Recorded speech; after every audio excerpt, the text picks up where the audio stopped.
বাংলার এক প্রত্যন্ত গ্রাম বিলাসপুর। গ্রামটা চারদিকে ঘন বাঁশঝাড় আর শ্মশান ঘেরা। রাত নামলেই এখানে মানুষ বাইরে বের হয় না, কারণ গ্রামে এখনো একটা ভয়ঙ্কর পেতনির গল্প ছড়িয়ে আছে।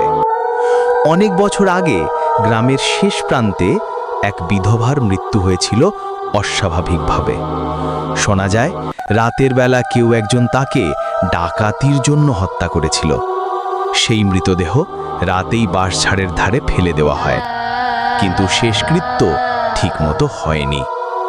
এরপর থেকেই গ্রামের লোকজন বলে ওই বিধবা পেতনি হয়ে ফিরে এসেছে।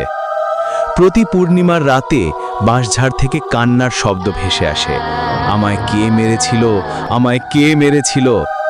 যে ভুল করে সেই পথে হেঁটে যায় সে আর ফেরে না।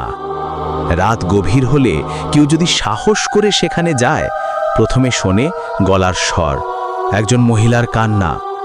তারপর অন্ধকারে দেখা যায় সাদা শাড়ি পরা, চুল খোলা এক লম্বা অবয়ব। মুখটা স্পষ্ট দেখা যায় না, কিন্তু চোখ দুটো লাল হয়ে জ্বলতে থাকে। লোকজন বলে পেতনি মানুষের গলায় ঝাঁপিয়ে পড়ে। তার নখ লম্বা, ধারালো, যাকে পায় তার গলা চেপে ধরে। পরদিন ভোরে বাঁশঝাড়ের পাশে রক্তে ভেজা মৃতদেহ পাওয়া যায়।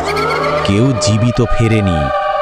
গ্রামের বয়স্করা এখনো বলে, যদি রাত গভীর হয় আর হাওয়ায় বাঁশের পাতার অদ্ভুত শব্দ ওঠে, বুঝে নেবে পেতনি বের হয়েছে।